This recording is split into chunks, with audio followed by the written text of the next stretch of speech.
Hello everybody, I am Dinesh, the teacher of English grammar at Pioneer in Jumretilia.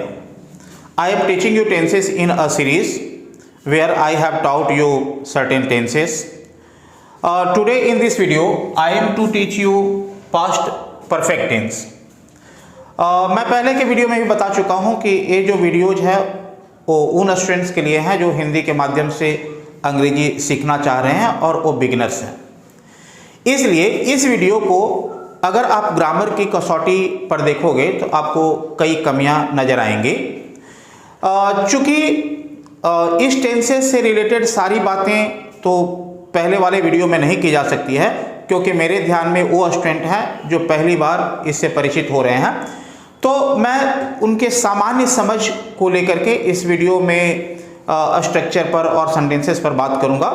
इसके बाद इसी tense से related video मैं detail में बनाऊंगा, क्योंकि मेरा मानना है कि एक बार स्टूडेंट की समझ ठीक ठाक हो जाए टेंसेस के बारे में, इस टेंस के बारे में ठीक ठाक जान लें बेसिक्स, उसके बाद उसके सामने सारे इंफॉर्मेशंस को रखा जा सकता है, सब कुछ बताया जा सकता है। तो खैर चलिए हम वीडियो स्टार्ट करते हैं। तो हमारे बच्चे चूंकि हिंदी मीडियम वाले हैं तो वो हिंदी के माध्यम से सेंटेंस को समझने की कोशिश करते हैं कि कैसे जानेंगे कि कौन सा सेंटेंस पास्ट परफेक्ट टेंस में है। तो इससे पहले आपने वीडियो देखा होगा प्रेजेंट परफेक्ट, वहां पर मैंने बताया था कि चुका है, चुकी है, चुके हैं और या है, ई है, ये है रहेगा तो वो प्रेजेंट परफेक्ट हो जाएगा। उसी का पास्ट फॉर्म यहाँ है। तो जब कभी सेंटेंस में वर्ब इन करेगा चुका था, चुकी थी, चुके थे और या था, ई थी, ए थे से, तो वो पास्ट परफेक्ट हो जाएगा। ध्यान रहे, जब कभी किसी सेंटेंस में वर्ब के लास्ट में लगा हुआ रहेगा चुका था, चुकी थी, चुके थे और या था, ई थी, ये थे, तो उस कंडीशन में वो पास्ट परफेक्ट हो जाएगा, उसको पास्ट परफेक्ट मानेंगे। इसका स्ट्रक्चर है सब्जेक्ट, सब्जेक्ट के बाद हैड, V3, ऑब्जेक्ट और अदर वर्ड्स। यहां पर हमारे पास एक ही ऑक्सिलरी वर्ब है, वो है had. It does not matter whether your subject is singular or plural, everywhere you have to use had because we have only one auxiliary verb. In present perfect tense you had two auxiliary verbs, has or have, but here we don't have that kind of thing, so you don't have to get confused here. हमारे पास एक ही auxiliary verb है तो confusion का कोई सवाल ही नहीं उठता है। तो सब्जेक्ट यूज करना है, सब्जेक्ट के बाद had यूज कर देना है, V3, ऑब्जेक्ट और other words. Now you see sentences here. मैंने उसे बुलाया था, या था, तो या था से आपको पता चल गया कि पास्ट परफेक्ट है, स्ट्रक्चर है subject, had, V3 and object. और चूंकि यहां पर एक ही ऑक्सिलरी वर्ब है हैड, इसलिए बात आसान हो जाती है कि कोई भी सब्जेक्ट हो, सिंगुलर हो, प्लूरल हो, कुछ भी हो, everywhere you have to use had. तो मैंने उसे बुलाया था, आई हैड, बुलाना का अंग्रेजी कॉल, तो V3 है कॉल्ड हिम, तो मैंने उसे बुलाया था, आई हैड कॉल्ड हिम। वह कलम नहीं खरीदा था। अब देखो यहां पर लिखा है खरीदा था, तो जब मैं प्रेजेंट परफेक्ट पढ़ा रहा था उस समय भी इस बात का जिक्र किया था कि या था, ई थी, ए थे का मतलब जरूरी नहीं है कि आपको या था, ई थी, ये थे लिखा हुआ मिले या कोई वैसा बोले। जैसे हम बोले वह कलम खरीदा था, तो खरीदा लंबा बोल करके देखो तो कैसे बोलोगे, खरीदा, या, इसमें या का साउंड है, तो या था, ई थी, ये थे अगर रहे तब तो ठीक है, अगर नहीं है तो या था, ई थी, ये थे का अगर साउंड है तो वो भी पास्ट परफेक्ट है। तो वह कलम खरीदा था, इसमें भी या था छुपा हुआ है, तो ये भी पास्ट परफेक्ट ही है। ही हैड नहीं है तो अब नोट लगा देंगे, he had not bought a pen.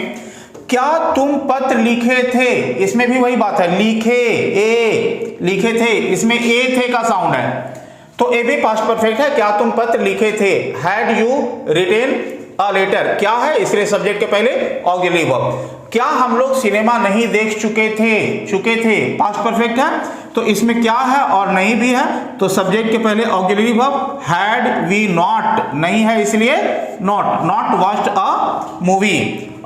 Movie के बजाय अगर कोई सर्टेन मूवी होता तो आप द मूवी भी लिख सकते थे या लिख सकते हो। वह चावल पका चुकी थी, पास्ट परफेक्ट है, तो वह सी, अब हैड, पकाना कुक, V3 कुक्ड, चावल राइस, तो सी हैड कुक्ड राइस। यहां पर सेंटेंस है वे लोग यहां नहीं आए थे, ए थे, इससे पता चल गया कि पास्ट परफेक्ट है, तो वे लोग दे हैड नहीं है तो नॉट कम हियर।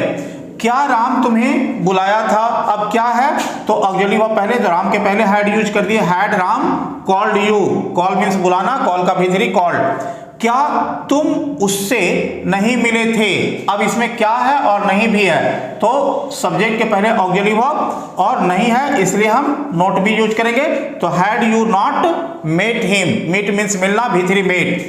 क्या बच्चे स्कूल गए थे, क्या है और इसमें नहीं लगा हुआ है तो सिर्फ ऑक्सिलरी वर्ब पहले आ जाएगा। क्या बच्चे स्कूल गए थे, हैड बच्चे चिल्ड्रन, गो मीन्स जाना, V3 गॉन टू स्कूल, तो had children gone to school.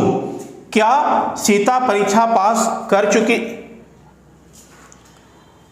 Sita परीक्षा पास कर चुकी थी, ए अफर्मेटिव सेंटेंस है तो सीता सब्जेक्ट हो गया, हैड ऑक्सिलरी वर्ब, V3 पास का V3 पास्ड, और परीक्षा एग्जामिनेशन, सीता परीक्षा पास कर चुकी थी, Sita had pass the examination.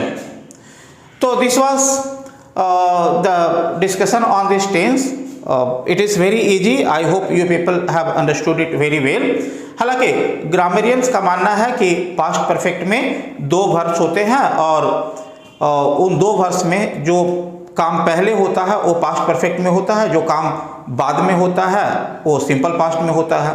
कुछ कंडीशनल वर्ड्स हैं उसके साथ हम पास्ट परफेक्ट को यूज करते हैं। तो ये सारी जानकारियां जब अगला वीडियो मैं लेकर के आऊँगा इसी टेंस पर डिटेल में, तो वहाँ पर मैं करूँगा। अभी तक के लिए इतना ही, ताकि आपके पास कुछ बेसिक समझ हो जाए, और एक बार जब बेसिक समझ हो जाएगी तो फिर हम डिटेल में बात कर सकते हैं। Thank you.